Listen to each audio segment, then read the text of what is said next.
Good morning students.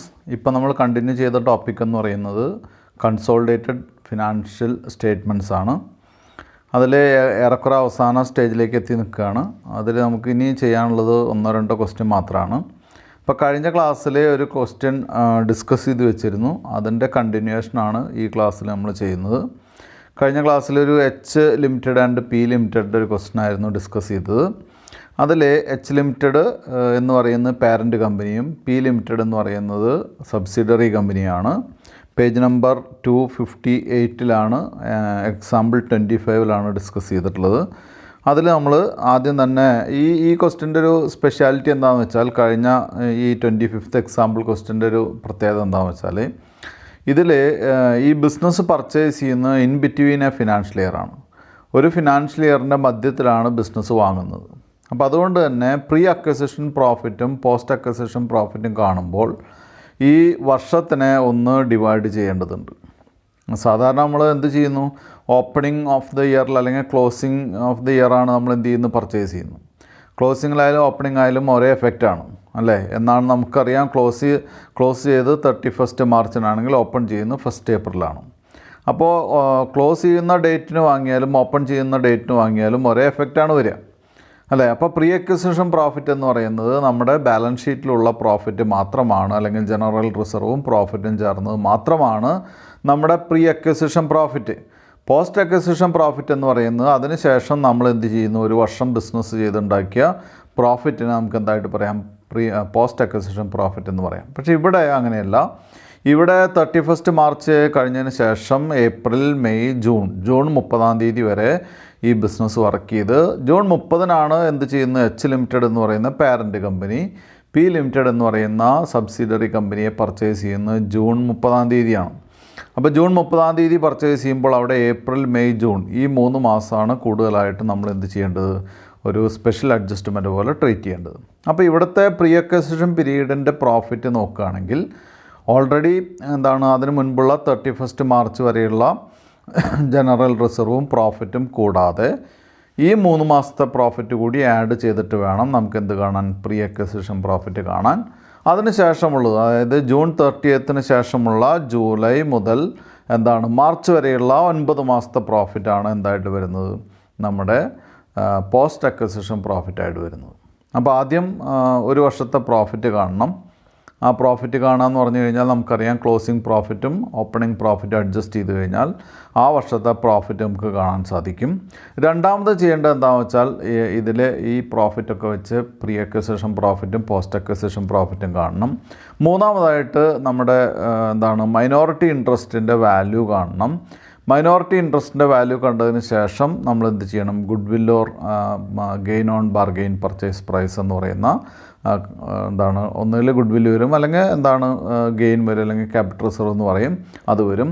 ഇനി അതിന് ശേഷമുള്ള ടോപ്പിക്കാണ് നമ്മൾ എന്ത് ചെയ്യുക, ഒരു കൺസോളിഡേറ്റഡ് ബാലൻസ് ഷീറ്റ് വരയ്ക്കുക എന്നുള്ളതാണ്. അപ്പോൾ കഴിഞ്ഞ ക്ലാസ്സിൽ ബാലൻസ് ഷീറ്റ് വരച്ചു വെച്ചു, പിന്നീട് അത് ഡിസ്കസ് ചെയ്യാനുള്ള സമയമില്ലാത്ത കാരണം നമ്മളത് അവിടെ നിർത്തുകയാണ് ഉണ്ടായത് അല്ലേ. ഈ ക്വസ്റ്റ്യനിൽ നമുക്ക് അവിടെ നിന്ന് തുടങ്ങാം. പേജ് നമ്പർ 260 260 കുട്ടികളെല്ലാവരും തന്നെ ടെക്സ്റ്റ് എടുക്കുക. എന്നിട്ട് ഓൾറെഡി എടുത്തു വെച്ചിട്ടുള്ള ടോപ്പിക്ക് വെച്ച് നമുക്ക് എന്ത് ചെയ്യാം, നോട്ട്ബുക്കൊക്കെ എടുക്കുക. എന്നിട്ട് അതിലേക്ക് ഇത് കോപ്പി ചെയ്യാം കേട്ടോ. അപ്പോൾ എന്തായാലും ഞാൻ ആ പേജ് നമ്പർ 260 കാര്യം പറയാം. അവിടെ ഒരു കൺസോളിഡേറ്റഡ് ബാലൻസ് ഷീറ്റ് വരച്ച് വയ്ക്കുക ആദ്യം തന്നെ കുട്ടികൾ. അതിൽ ഒരു എമൗണ്ട് കോളം, ഒരു നോട്ട് നമ്പർ റൈറ്റ് ഹാൻഡ് സൈഡിലും ലെഫ്റ്റ് ഹാൻഡ് സൈഡിൽ വലിയൊരു പർട്ടിക്കുലേഴ്സ് കോളം കൊടുക്കുക. ദെൻ എന്ത് ചെയ്യുക, ഓരോ ഐറ്റംസ് ആയിട്ട് ലിസ്റ്റ് ചെയ്യുക. അപ്പോൾ ആദ്യം ഇതിലേക്ക് ഐറ്റംസ് എങ്ങനെ ഫില്ല് ചെയ്യുമെന്ന് ചോദിച്ചു കഴിഞ്ഞാൽ നമ്മൾ എന്ത് ചെയ്യുക, നമുക്ക് കുറേ പേര് ഇതിൻ്റെ ഫോം അറിയാത്തവരുണ്ടാവും. ഫോം അറിയാത്തവരുണ്ടെങ്കിൽ കഴിഞ്ഞ നമ്മുടെ ക്വസ്റ്റ്യൻ നോക്കുക. ക്വസ്റ്റ്യനിൽ ആദ്യം അസറ്റ്സ് ആണ് എഴുതിയിട്ടുള്ളത്, അതുപോലെ അസറ്റ്സ് എഴുതുക. അസറ്റ്സിൻ്റെ താഴെ എല്ലാവർക്കും അറിയാം, അസറ്റ്സിനെ നമ്മൾ 2ആയിട്ട് ഡിവൈഡ് ചെയ്യുന്നു. ഒന്ന് നോൺ കറണ്ട് അസറ്റ്സും മറ്റൊന്ന് കറണ്ട് അസറ്റ്സും. അതിൽ ആദ്യത്തെ ഐറ്റമായിട്ടുള്ള നോൺ കറണ്ട് അസറ്റ് എന്നുള്ള ഹെഡ് കൊടുക്കുക. അസറ്റിന് താഴെ നോൺ കറണ്ട് അസറ്റ്സ് എന്നുള്ള ഹെഡ് കൊടുത്തതിന് ശേഷം തൊട്ട് താഴെ അടുത്ത ആദ്യത്തെ ഐറ്റം എല്ലായ്പ്പോഴും എന്ത് തന്നെയാണ് വരിക, പ്രോപ്പർട്ടി പ്ലാന്റ് ആൻഡ് എക്യുപ്മെൻ്റ് ആണ്. അത് എഴുതി വയ്ക്കുക. അത് എഴുതി വെച്ചതിന് ശേഷം കുട്ടികൾ നോട്ട് വർക്ക് ചെയ്തിട്ട് ചെയ്യുക. അതാണ് അഭികാമ്യം കേട്ടോ. ഇവിടെ ഇപ്പോൾ ഞാൻ നോട്ടില്ലാതെ എങ്ങനെ ചെയ്യാമെന്നുള്ളതാണ് നോക്കുന്നത്. അപ്പോൾ കുട്ടികൾ എന്ത് ചെയ്യുക, പ്രോബ്ലം നോക്കുക. പ്രോബ്ലം നോക്കുമ്പോൾ നമുക്കറിയാം, എച്ച് ലിമിറ്റഡിൻ്റെ കോളത്തിൽ പ്രോപ്പർട്ടി പ്ലാന്റ് ആൻഡ് എക്യുപ്മെൻറ്റ് 3,80,000 ആണ് അല്ലേ. അപ്പോൾ തന്നെ എന്ത് ചെയ്യുക, പി ലിമിറ്റഡിൻ്റെ കോളം നോക്കുക, അവിടെ 1,60,000 ആണ്. അപ്പോൾ 3,80,000 പ്ലസ് 1,60,000 എന്ന് പറയുമ്പോൾ 3 lakh plus 1 lakh 4,80,000, 4,80,000 plus 20,000 5 lakh. അപ്പോൾ ഇവിടെ എത്ര വരും? 5,40,000 വരും അല്ലേ. അപ്പോൾ നമ്മൾ ആഡ് ചെയ്തിട്ടുള്ള എമൗണ്ട് കുട്ടികൾ ഒന്നുകൂടി ശ്രദ്ധിച്ചോളൂ. 3,80,000 1,60,000 കൂടിയിട്ടാണ് ആഡ് ചെയ്യുന്നത്. രണ്ടും കൂടി കൂട്ടുമ്പോൾ 5,40 വരിക. അതവിടെ എഴുതി വയ്ക്കുക. തൊട്ട് താഴെ ഒരു ഐറ്റം എഴുതാൻ മറക്കരുത്. ഞാൻ കഴിഞ്ഞ 2 ക്ലാസ്സിലായിട്ട് പറയുന്നതാണ്. നമുക്ക് പുതിയതായിട്ട് നമ്മൾ ഗുഡ് വില്ലാണോ കാൽക്കുലേറ്റ് ചെയ്തിട്ടുണ്ടെങ്കിൽ ഗുഡ് വിൽ എഴുതണം അല്ലേ. അപ്പോൾ ആദ്യം തന്നെ ബേസ് എന്ത് ചെയ്യുക, നമ്മുടെ ക്വസ്റ്റ്യൻ എന്താണ്, ബാലൻസ് ഷീറ്റ് നോക്കുക. ക്വസ്റ്റ്യൻ ബാലൻസ് ഷീറ്റ് നോക്കുമ്പോൾ അവിടെ എന്തുണ്ട്, അവിടെ investments in 70% in P limited എന്നുണ്ട്. അപ്പോൾ investments in 70% in P limited എന്ന് പറയുമ്പോൾ എന്ത് ചെയ്യാം, അവിടെ അത് എലിമിനേറ്റ് ചെയ്ത് കളയണം.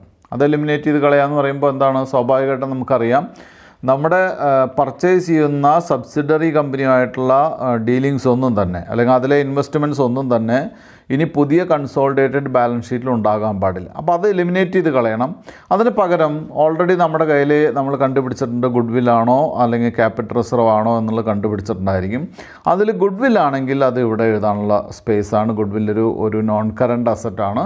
ആ നോൺ കറണ്ട് അസറ്റ് ആയതുകൊണ്ട് തന്നെ ഗുഡ് വിൽ എന്ത് ചെയ്യുക, ഇവിടെ എടുത്ത് എഴുതുക. ഗുഡ് വില്ലിൻ്റെ എമൗണ്ട് നമ്മൾ കണ്ടുപിടിച്ചിട്ടുണ്ട് എത്രയാണ്, 61,200 ആണ് അത് കൊടുക്കുക. അപ്പോൾ അതോടുകൂടി പ്രോപ്പർട്ടി പ്ലാന്റ് ആൻഡ് എക്യുപ്മെൻറ്റും ഗുഡ് വില്ലും കൂടി എടുത്തു കഴിയുമ്പോൾ നമ്മുടെ നോൺ കറണ്ട് അസറ്റ് അവിടെ അവസാനിക്കുകയാണ്. ഇനിയുള്ളത് കറണ്ട് അസറ്റ്സ് ആണ്. അപ്പോൾ കറണ്ട് അസറ്റ്സ് എന്നുള്ള ഹെഡിങ് എഴുതുക. കറണ്ട് അസറ്റ് 2 ഐറ്റംസ് ഉണ്ടെങ്കിൽ നിങ്ങൾ നോട്ട് പ്രിപ്പയർ ചെയ്ത് എഴുതണം. ഞാനിവിടെ അത് ക്വസ്റ്റ്യൻ നോക്കിയിട്ടാണ് ചെയ്യുന്നത്. കറണ്ട് അസറ്റ്സ്, ട്രേഡ് റിസീവബിൾസ് നോക്കുക, ക്വസ്റ്റ്യനിൽ നോക്കുക.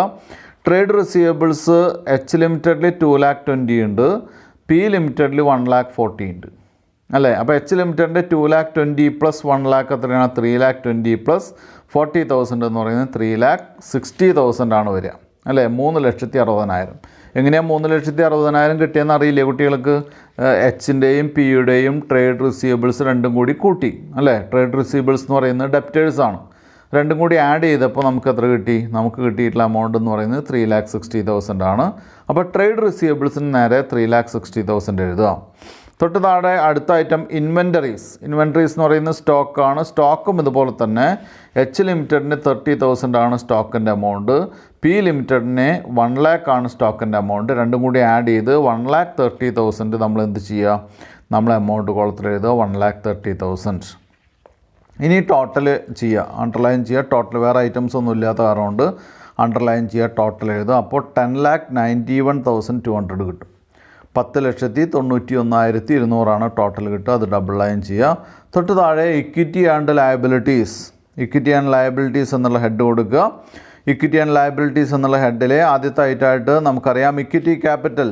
നേരത്തെ ബേസ് അല്ലെങ്കിൽ എന്താണ് നമ്മുടെ ബാലൻസ് ഷീറ്റിൽ, ബേസ് ബാലൻസ് ഷീറ്റിൽ ക്വസ്റ്റ്യനിലെ ബാലൻസ് ഷീറ്റ് നോക്കുക. അതുപോലെ തന്നെ എഴുതുക ഇക്വിറ്റി ക്യാപിറ്റൽ ബ്രാക്കറ്റിൽ ₹10 ഈച്ച് എന്ന് പറഞ്ഞിട്ട് എഴുതുക. എന്നിട്ട് ഏത് ക്യാപിറ്റൽ മാത്രം എടുത്ത് എഴുതുക, എച്ച് ലിമിറ്റഡ് എന്ന് പറയുന്ന പാരൻറ്റ് കമ്പനിയുടെ ക്യാപിറ്റൽ മാത്രം എടുത്ത് എഴുതുക. എച്ച് ലിമിറ്റഡിൻ്റെ പാരൻറ്റ് കമ്പനിയുടെ ക്യാപിറ്റൽ എത്രയാണ് വരിക, 6 lakh ആണ് വരിക. അതോടെ എഴുതി വയ്ക്കുക. തൊട്ട് താഴെയുള്ള ഐറ്റം നോക്കുക, അതർ ഇക്വിറ്റി. അതർ ഇക്വിറ്റി എഴുതുക. അതർ ഇക്വിറ്റിയുടെ എന്താണ് നോട്ട് നമ്പറിൽ 1 എന്ന് കൊടുക്കുക. നമുക്ക് എല്ലായ്പ്പോഴും അറിയാം അതർ ഇക്വിറ്റി എന്തായാലും നിർബന്ധമായിട്ട് നമുക്ക് എന്ത് ചെയ്തേ പറ്റുള്ളൂ, നമുക്ക് നമ്മുടെ നോട്ട് പ്രിപ്പയർ ചെയ്തേ സാധിക്കുള്ളൂ. അപ്പോൾ താഴെ നോട്ട് നമ്പർ നിങ്ങൾ ഒന്നാമത്തെ ഐറ്റം ആവില്ല ചിലപ്പോൾ. കുട്ടികൾ നേരത്തെ പ്രോപ്പർട്ടി പ്ലാന്റ് ആൻഡ് എക്യുപ്മെൻറ്റ് മുതൽ നമ്പർ ഇട്ട് വരികയാണെങ്കിൽ ഇപ്പോൾ ഓൾറെഡി 3 നമ്പർ കഴിഞ്ഞിട്ടുണ്ടാവും. അങ്ങനെയാണെങ്കിൽ 4ാമത്തെ നമ്പർ കൊടുക്കുക, അല്ലെങ്കിൽ 1ാമത്തെ നമ്പർ വ്യത്യാസം വന്നതുകൊണ്ട് കുഴപ്പമില്ല കേട്ടോ. നമ്മൾ നമ്പർ ഇടുന്ന പോലെയാണ് നോട്ട് നമ്പർ. അല്ലാതെ ബാങ്കിൻ്റെയും അതുപോലെ തന്നെ ഇൻഷുറൻസിൻ്റെയും പോലെ ഷെഡ്യൂൾ നമ്പർ കൃത്യമായിട്ട് കൊടുക്കേണ്ട ആവശ്യം ഇവിടെ ഇല്ല. ഇവിടെ നോട്ട് നമ്പറാണ് കൊടുക്കേണ്ടത്. അതർ ഇക്വിറ്റി എന്നുള്ള 1ാമത്തെ നോട്ടിൽ എഴുതുക കുട്ടികൾ. എന്താണ് എഴുതേണ്ടത്? ആദ്യം എച്ച് ലിമിറ്റഡിൻ്റെ എമൗണ്ടുകൾ എടുത്ത് എഴുതുക. അപ്പോൾ കുട്ടികൾ ആദ്യം തന്നെ ചെയ്യേണ്ടത് നമ്മൾ എന്ത് ചെയ്യുക, നമ്മുടെ ക്വസ്റ്റ്യൻ്റെ ബാലൻസ് ഷീറ്റ് എടുത്ത് നോക്കുക. അവിടെ അതർ ഇക്വിറ്റി എന്ന് പറഞ്ഞ് നോട്ട് നമ്പർ കൊടുത്തിട്ടുണ്ട്. അപ്പോൾ നോട്ടിലേക്ക് പോവുക. ആദ്യം തന്നെ അതർ ഇക്വിറ്റിയിൽ നോട്ടിലെ ജനറൽ റിസർവ് ആയിട്ട് എച്ച് ലിമിറ്റഡിന് ഒരു 1,50,000 രൂപയുണ്ട് അല്ലേ. 1,50,000 രൂപ ജനറൽ റിസർവ് ആയിട്ടുണ്ട്. പ്രോഫിറ്റായിട്ട് 70,000 രൂപയുണ്ട്. അത് ആദ്യം തന്നെ എടുത്ത് എഴുതുക, അതിൽ മാറ്റില്ല. അതിലൊരു ചേഞ്ച് വരില്ല, കാരണം അത് പാരൻറ്റ് കമ്പനിയുടെ മാത്രമാണ്. അപ്പോൾ ആദ്യം തന്നെ എടുത്തെഴുതുക ജനറൽ റിസർവ് എച്ച് ലിമിറ്റഡ് എന്ന് പറഞ്ഞ് 1,50,000. പ്രോഫിറ്റ് എച്ച് ലിമിറ്റഡ് 70,000 അല്ലേ. ഇനി നമുക്കറിയേണ്ടത് നമ്മൾ എന്താണ് ചെയ്യേണ്ടത്, ഇനി കുട്ടികൾ മനസ്സിലാക്കേണ്ടത്, ഇനി ഇവിടെ റവന്യൂ നേച്ചറിലുള്ള പ്രോഫിറ്റ് മാത്രമാണ് എഴുതാൻ പാടുള്ളൂ അല്ലേ. ഇനി ഇവിടെ എന്നല്ല, ഇവിടെ റവന്യൂ നേച്ചറിലുള്ള പ്രോഫിറ്റാണ് എഴുതുക. അപ്പോൾ നമ്മൾ ചെയ്യേണ്ട ഒരു കാര്യം എന്ന് പറയുന്നത്, ഇവിടെ എച്ച് ലിമിറ്റഡിനെ പി ലിമിറ്റഡിൽ നിന്ന് കിട്ടുന്ന പ്രോഫിറ്റ് മാത്രം. അപ്പോൾ എച്ച് ലിമിറ്റഡിനെ പി ലിമിറ്റഡിൽ നിന്ന് കിട്ടുന്ന റവന്യൂ നേച്ചറിലുള്ള പ്രോഫിറ്റ് എന്ന് പറയുന്നത് എന്താണ്, പോസ്റ്റ് അക്വസിഷൻ പ്രോഫിറ്റാണ് അല്ലേ. പോസ്റ്റ് അക്വസിഷൻ പ്രോഫിറ്റ് മുഴുവൻ ഇവിടെ എഴുതിയാൽ പറ്റുമോ? ഇല്ല. എന്തുമാത്രം എഴുതാൻ പറ്റുള്ളൂ, പോസ്റ്റ് അക്വസിഷൻ പ്രോഫിറ്റിലെ എന്താണ് 70% അല്ലെങ്കിൽ എത്ര ശതമാനമാണോ നമ്മൾ വാങ്ങിയത്, അല്ലെങ്കിൽ പാരൻ്റ് കമ്പനിക്ക് അവകാശപ്പെട്ട എന്താണ് പ്രോഫിറ്റ് എത്രയാണോ ആ പ്രോഫിറ്റ് മാത്രമേ ഇവിടെ എടുത്ത് എഴുതാൻ പാടുള്ളൂ. അതാണ് പോസ്റ്റ് അക്വസിഷൻ പ്രോഫിറ്റ് എച്ച് ലിമിറ്റഡിന് അവകാശപ്പെട്ടത്, അല്ലെങ്കിൽ ഷെയർ ഓഫ്, അങ്ങനെ എഴുതാം. ഷെയർ ഓഫ് എന്താണ് പോസ്റ്റ് അക്വസിഷൻ പ്രോഫിറ്റ് എന്ന് പറഞ്ഞ് എത്ര എഴുതുക, 21,000 എഴുതുക. 21,000 ആണ് നമ്മുടെ ഷെയർ. ഒന്നുകൂടി നോക്കുക കുട്ടികൾ, പോസ്റ്റ് അക്വസിഷനിൽ ഒന്നുകൂടി ചെക്ക് ചെയ്യാം. പോസ്റ്റ് അക്വസിഷനിലെ ഷെയർ ഓഫ് എച്ച് ലിമിറ്റഡ് എന്ന് പറയുന്നത് 21,000 ആണ്. ആ 21,000 എടുത്ത് എഴുതുക. എന്നിട്ട് ആഡ് ചെയ്യുക. ആഡ് ചെയ്യുമ്പോൾ 1,50,000 വരും, 70,000 വരും, 21,000 വരും. മൂന്നും കൂടി കൂട്ടുമ്പോൾ 2,41,000 ആണ് നമുക്ക് എവിടെ വരുന്നത്, ടോട്ടൽ എമൗണ്ട് വരുന്നത്. അത് എവിടേക്ക് എടുത്ത് എഴുതുക, അതർ ഇക്വിറ്റി എന്ന് പേര് പറഞ്ഞ് നോട്ട് നമ്പർ 1 കൊടുത്ത് എമൗണ്ട് കോളത്തിൽ 2,41,000 എഴുതുക. തൊട്ട് താഴെ നോൺ കൺട്രോളിങ് ഇൻട്രസ്റ്റ്, അത് എഴുതാൻ വിട്ടുപോകരുത്. അത് നമ്മുടെ എന്താണ് നേരത്തെ ക്വസ്റ്റ്യനിലെ ബാലൻസ് ഷീറ്റിൽ ഒരിക്കലും ഉണ്ടാവില്ല, അത് കുട്ടികൾ വിട്ടുപോകരുത്. നോൺ കൺട്രോളിങ് ഇൻട്രസ്റ്റ് എന്ന് പറഞ്ഞ് നമ്മൾ എന്ത് ചെയ്യുക, നോൺ കൺട്രോളിങ് ഇൻട്രസ്റ്റിൻ്റെ വാല്യൂ കണ്ടുവച്ചിട്ടുണ്ട് 4ാമത്തെ പോയിന്റിൽ അല്ലേ. ആ നോൺ കൺട്രോളിങ് ഇൻട്രസ്റ്റിൻ്റെ വാല്യൂ 4ാമത്തെ പോയിന്റിൽ നിന്ന് നോക്കി എഴുതുക. എത്രയാണ് 4ാമത്തെ പോയിന്റ് വെച്ചിട്ടുള്ളത്, നോൺ കൺട്രോളിങ് ഇൻട്രസ്റ്റിൻ്റെ വാല്യൂ 94,200 ആണ്. അപ്പോൾ അതെടുത്ത് എഴുതുക 94,200. ഇനി എന്ത് ചെയ്യുക, കറണ്ട് ലയബിലിറ്റീസ് ഹെഡിങ് എഴുതുക. എന്നിട്ട് നമ്മുടെ ക്വസ്റ്റ്യനിൽ എന്താണ് ബാലൻസ് ഷീറ്റ് നോക്കുക. അവിടെ ട്രേഡ് പേയബിൾസ് 70,000 ഉണ്ട്, 86,000 ഉണ്ട് അല്ലേ. രണ്ടും കൂടി കൂട്ടുമ്പോൾ 1,56,000 വരും. അതെടുത്ത് എഴുതുക. Trade payables 1,56,000. ഇനി വേറൊന്നും എഴുതാനില്ല, അണ്ടർലൈൻ ചെയ്യുക, ആഡ് ചെയ്യാം. അണ്ടർലൈൻ ചെയ്ത് ആഡ് ചെയ്യുമ്പോൾ നമുക്ക് സെയിം എമൗണ്ട് കിട്ടും, അസറ്റിൻ്റെ സെയിം എമൗണ്ട്, ദാറ്റ് ഈസ് 10,91,200, 10,91,200 അല്ലേ. രണ്ട് സൈഡിന് ടോട്ടലിന് കൊടുക്കുക, ഡബിൾ ലൈൻ ചെയ്യാം. ഇത്രയാണ് നമ്മുടെ ഈ ക്വസ്റ്റ്യൻ ചെയ്യാനുള്ളത്. അപ്പോൾ ഇവിടെ കുട്ടികൾ ശ്രദ്ധിക്കേണ്ട ഒരു കാര്യം എന്താണെന്ന് വെച്ചാൽ, ഇവിടെ നമ്മൾ കണ്ടിട്ടുള്ള ഐറ്റംസ് ആദ്യം നമ്മൾ പ്രോഫിറ്റ് കണ്ടു. പ്രോഫിറ്റ് കാണാനുള്ള കാര്യം, ഒരു വർഷം നമുക്ക് അധികമാണ് തന്നിട്ടുള്ളത്, അതായത് ഇൻ ബിറ്റ്വീൻ ഫിനാൻഷ്യൽ ഇയറിലാണ് നമ്മൾ കണ്ടിട്ടുള്ളത്. അതുകൊണ്ട് തന്നെ ഈ ക്വസ്റ്റ്യൻ്റെ ഘടന അനുസരിച്ച് പ്രോഫിറ്റ് ആദ്യം കാണേണ്ടിയിരിക്കുന്നു. അതുകൊണ്ടാണ് പ്രോഫിറ്റ് ആദ്യം കണ്ടത്. രണ്ടാമതായിട്ട് നമ്മൾ കണ്ടത് പ്രീ അക്വിസിഷൻ പ്രോഫിറ്റാണ്. പ്രീ അക്വിസിഷൻ പ്രോഫിറ്റ് കാണുന്നത് സാധാരണ പോലെ തന്നെ, ഒറ്റ വ്യത്യാസം മാത്രമേ ഉള്ളൂ. പ്രീ അക്വിസിഷൻ പ്രോഫിറ്റിൽ ഒരു 3 മാസം കൂടി അഡീഷണൽ ആയിട്ട് ഈ ക്വസ്റ്റ്യനിൽ വരും. കാരണം ഇത് ഫിനാൻഷ്യൽ ഇയറിൻ്റെ മിഡിൽ എന്നല്ല, ഇടയ്ക്ക് വാങ്ങിയതാണ്. ഒരു ക്ലോസിംഗ് ഓഫ് ദി ഇയറിലോ അല്ലെങ്കിൽ ഓപ്പണിംഗ് ഓഫ് ദി ഇയറിലോ വാങ്ങിയ ഒരു ബിസിനസ് അല്ല ഇത്. അതുകൊണ്ട് തന്നെ ഈ ക്വസ്റ്റ്യനിലെ പ്രീ അക്വിസിഷൻ പ്രോഫിറ്റ് കാണുന്ന സമയത്ത് അവിടെ ഒരു ഐറ്റം കൂടുതലായിട്ട് വരും. അത് എന്ന് പറയുന്നത് എന്താണ്, ഈ വാങ്ങിയിട്ടുള്ള ഡേറ്റ് കുറച്ച് എക്സ്റ്റെൻഡ് ചെയ്തതാണ്. അതായത് ഒരു ഫിനാൻഷ്യൽ ഇയറിൻ്റെ ഇടയ്ക്ക് വെച്ച് വാങ്ങിയ കാരണമുണ്ട്. അതിലെ 3 മാസം കൂടി എന്തിലേക്ക് വരുന്നു, പ്രീ അക്വിസിഷൻ പ്രോഫിറ്റിലേക്ക് ആഡ് ചെയ്യേണ്ടി വരുന്നു. പിന്നീട് പോസ്റ്റ് അക്വിസിഷൻ പ്രോഫിറ്റാണ്. പോസ്റ്റ് അക്വിസിഷൻ പ്രോഫിറ്റ് കഴിഞ്ഞ ക്വസ്റ്റ്യനിലേതുപോലെ 12 മാസമില്ല, അല്ലെങ്കിൽ ഒരു കൊല്ലമില്ല. അതിൽ വരുന്നത് നമുക്ക് 9 മാസം മാത്രമാണ്. കാരണം 3 മാസം കഴിഞ്ഞിട്ടാണ് നമ്മൾ ഈ ബിസിനസ് വാങ്ങിയിട്ടുള്ളത്. ക്ലോഷർ ഓഫ് ഫിനാൻഷ്യൽ ഇയർ കഴിഞ്ഞ് 3 മാസം കഴിഞ്ഞിട്ടാണ് നമ്മൾ ഈ ബിസിനസ് വാങ്ങിയത്.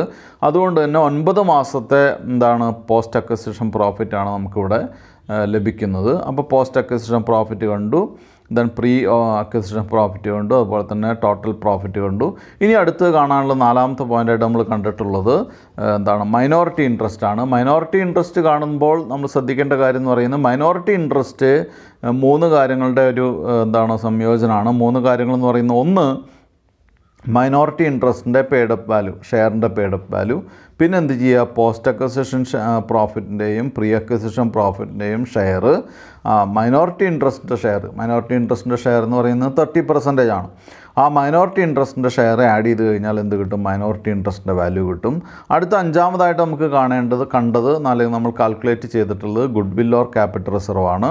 അതായത് നമ്മൾ കൊടുത്ത കൺസിഡറേഷനുള്ള സെയിം എമൗണ്ട് ആണോ നമുക്ക് കിട്ടിയത്, അല്ലെങ്കിൽ അതിന് ഈക്വലൻ്റ് ആയിട്ടുള്ള വാല്യൂ ആണോ, അല്ലേ? നമ്മൾ കൊടുത്ത എമൗണ്ട് ആണ് കൂടുതലെങ്കിൽ കൺസിഡറേഷൻ പേയബിൾ ആണ് നമുക്ക് കിട്ടുന്ന എമൗണ്ടിനേക്കാൾ കൂടുതലെങ്കിൽ, അതായത് കൺസിഡറേഷൻ പേയബിളിൽ നിന്ന് നമ്മൾ പെയ്ഡ് അപ്പ് വാല്യൂവും അതുപോലെ തന്നെ പ്രീ അക്വിസിഷൻ പ്രോഫിറ്റൊക്കെ കുറയ്ക്കുമ്പോൾ നമുക്ക് പോസിറ്റീവ് ഫിഗറാണ് കിട്ടുന്നതെങ്കിൽ അവിടെ ഗുഡ് വില്ലാണ്.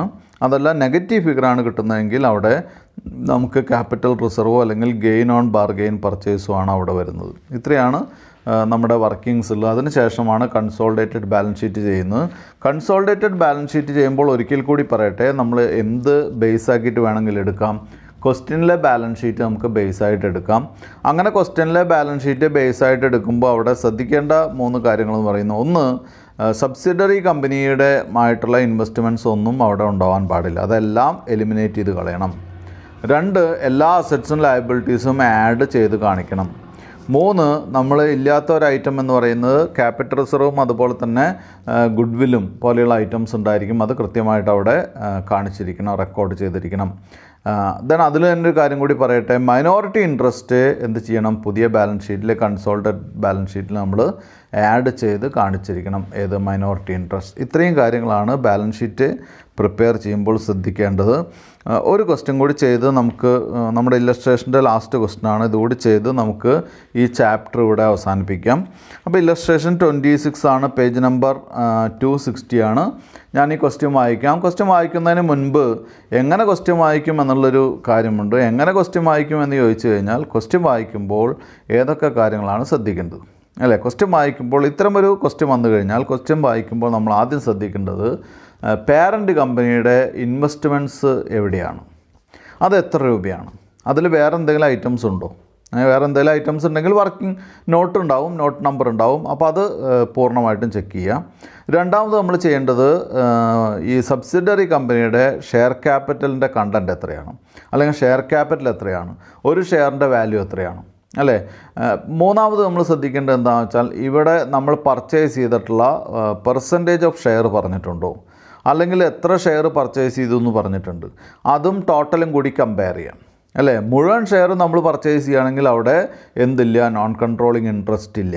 ഞാൻ ഒന്നുകൂടി പറയാം, പാരൻ്റ് കമ്പനി സബ്സിഡറി കമ്പനിയുടെ മുഴുവൻ ഷെയർസും പർച്ചേസ് ചെയ്തു എന്നുണ്ടെങ്കിൽ അവിടെ എന്ത് വരുന്നില്ല, അവിടെ നോൺ കൺട്രോളിങ് ഇൻട്രസ്റ്റ് വരുന്നില്ല. അപ്പോൾ നോൺ കൺട്രോളിങ് ഇൻട്രസ്റ്റ് കാണേണ്ട ആവശ്യമില്ല.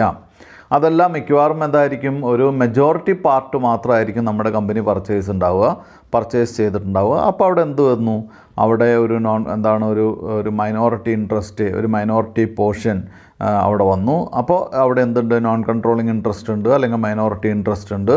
അപ്പോൾ മൈനോറിറ്റി ഇൻട്രസ്റ്റ് എത്ര ഷെയർ ആണ്, എങ്ങനെയാണ് കാൽക്കുലേറ്റ് ചെയ്യുക. അതോടൊപ്പം തന്നെ കൺസിഡറേഷൻ പേയബിൾ തന്നിട്ടുണ്ടോ, അതല്ലെങ്കിൽ നമുക്ക് കണ്ടുപിടിക്കേണ്ടതുണ്ടോ, അത്തരം കാര്യങ്ങൾ ശ്രദ്ധിക്കുക. അത് കഴിഞ്ഞാൽ പിന്നെ അതർ ഇക്വിറ്റി മിക്കവാറും വർക്കിംഗ് നോട്ട്സൊക്കെ ഉണ്ടായിരിക്കും. അത് നമ്മൾ എന്ത് ചെയ്യുക, നോട്ട്സ് നോക്കി കണ്ടുപിടിക്കുക. ഇനി നമുക്ക് പ്രോബ്ലത്തിലേക്ക് പോവാം. കുട്ടികൾ ശ്രദ്ധിക്കുക. എക്സാമ്പിൾ 26 ആണ്, ഞാൻ വായിക്കാം. കുട്ടികൾ അതിനോടൊപ്പം തന്നെ ഒന്ന് വായിച്ചു നോക്കുക. From the following balance sheet of hyper limited and its subsidiary Cyber Limited as at 31st March 2020, prepare a consolidated balance sheet as at that date. അതിൽ നിന്ന് ഒരു കൺസോളിഡേറ്റഡ് ബാലൻസ് ഷീറ്റ് നമ്മൾ പ്രിപ്പയർ ചെയ്യണം. അപ്പോൾ നമുക്ക് തന്നിട്ടുള്ള ഡേറ്റ് എന്ന് പറയുമ്പോൾ 31st March 2020 ആണ്. മനസ്സിലായല്ലോ? 31st March 2020 ഡീറ്റെയിൽസാണ് നമുക്ക് തന്നിട്ടുള്ളത്. അത് വെച്ച് വേണം നമ്മൾ കാൽക്കുലേറ്റ് ചെയ്യാൻ. ഇനി പറഞ്ഞിട്ടുള്ള എന്താണ്, ആ ഡേറ്റിൽ തന്നെയാണ്, ഈ 31st March 2020 തന്നെയാണ് നമ്മൾ എന്ത് ചെയ്യേണ്ടത്, കൺസോളിഡേറ്റഡ് ബാലൻസ് ഷീറ്റ് പ്രിപ്പയർ ചെയ്യേണ്ടത്. ഇനി ബാലൻസ് ഷീറ്റ് തന്നിരിക്കുന്നു. ആദ്യം നോൺ കറണ്ട് അസറ്റ്സ്, ഹൈപ്പർ ലിമിറ്റഡും സൈബർ ലിമിറ്റഡുമാണ് 2 കമ്പനികൾ വലതുവശത്ത് പറഞ്ഞിട്ടുള്ളത്. ആദ്യം നോൺ കറണ്ട് അസറ്റ്സ് ആണ്. നോൺ കറണ്ട് അസറ്റ്സിലെ പ്രോപ്പർട്ടി, പ്ലാന്റ്, എക്യുപ്മെൻ്റ് ആണ് ആദ്യം പറഞ്ഞിട്ടുള്ളത്. അതിൽ ഹൈപ്പർ ലിമിറ്റഡിൽ 11,62,000 സൈബർ ലിമിറ്റഡിൽ 1,80,000 വലിയ കാര്യമുള്ള പോയിൻ്റ് അല്ല അത്. രണ്ടാമത് ഇൻവെസ്റ്റ്മെൻറ്റ്സ് ആണ്. ഇൻവെസ്റ്റ്മെൻറ്റ്സ് 1,42,000 ആണ് തന്നിട്ടുള്ളത്. അപ്പോൾ നമുക്ക് വേണമെങ്കിൽ വിചാരിക്കാം നോട്ട് നമ്പറൊന്നും ഇല്ലാത്ത കാരണം കൊണ്ട് ഈ സൈബർ ലിമിറ്റഡിൻ്റെ ഷെയർ വാങ്ങിയിട്ടുള്ളത് അതിനുള്ള കൺസിഡറേഷൻ കൊടുത്തിട്ടുള്ള എത്രയായിരിക്കും? 1,42,000 ആയിരിക്കും എന്ന് നമുക്ക് അസ്യൂം ചെയ്യാം. മിക്കവാറും അത് തന്നെയായിരിക്കും. നമുക്ക് ക്വസ്റ്റ്യൻ വായിച്ച് നോക്കുമ്പോൾ അറിയാം. ഇനി അടുത്ത് കറണ്ട് അസറ്റ്സ് ആണ്. കറണ്ട് അസറ്റ്സിൽ ആദ്യം പറഞ്ഞിട്ടുള്ള ഇൻവെൻറ്ററീസ് ആണ്. ഇൻവെൻറ്ററീസ് 2 ഐറ്റംസ് പറഞ്ഞിട്ടുണ്ട്, 2 കമ്പനിയുടെയും എമൗണ്ട് പറഞ്ഞിട്ടുണ്ട്, വലിയ കാര്യമില്ല. അടുത്ത ട്രേഡ് റിസീവബിൾസ്, അതും ഇതുപോലെ തന്നെ 2 കോളത്തിലും പറഞ്ഞിട്ടുണ്ട്, അതും വലിയ കാര്യമുള്ള കാര്യമല്ല. അടുത്ത് ഇക്വിറ്റി ആൻഡ് ലയബിലിറ്റീസിൽ ഇക്വിറ്റി ക്യാപിറ്റൽ ബ്രാക്കറ്റിൽ പറഞ്ഞിട്ടുള്ള കുട്ടികൾ ശ്രദ്ധിക്കുക, 100 ഈച്ച് ആണ്. അപ്പോൾ ഇവിടെ 100 രൂപയാണ് ഒരു ഷെയറിന് വില. അപ്പോൾ അങ്ങനെയാണെങ്കിൽ സൈബർ ലിമിറ്റഡിൽ നോക്കിയാൽ നിങ്ങൾ 2 ലക്ഷം രൂപയാണ് അല്ലേ? 2 ലക്ഷം രൂപയിൽ നിന്ന് 100 രൂപയാണ് ഷെയറിൻ്റെ വില എന്നുണ്ടെങ്കിൽ എത്ര ഷെയർ ഉണ്ടാവും? 2000 ഷെയർസാണ് ഉണ്ടാവുക. 2000 ഷെയർസാണ്. 2000 shares at the rate of ₹100 = 2 lakh അല്ലേ? 2000 ഷെയറിനെ 100 രൂപ വെച്ച് എത്ര വരും? 2 ലക്ഷം രൂപയാണ് ഇവരുടെ ഷെയർ ക്യാപിറ്റൽ വന്നിട്ടുള്ളത്. അതർ ഇക്വിറ്റി എന്ന് പറയുമ്പോൾ ഇവിടെ 4,60,000 രൂപയാണ് ഈ ഹൈപ്പർ ലിമിറ്റഡിനുള്ളത്.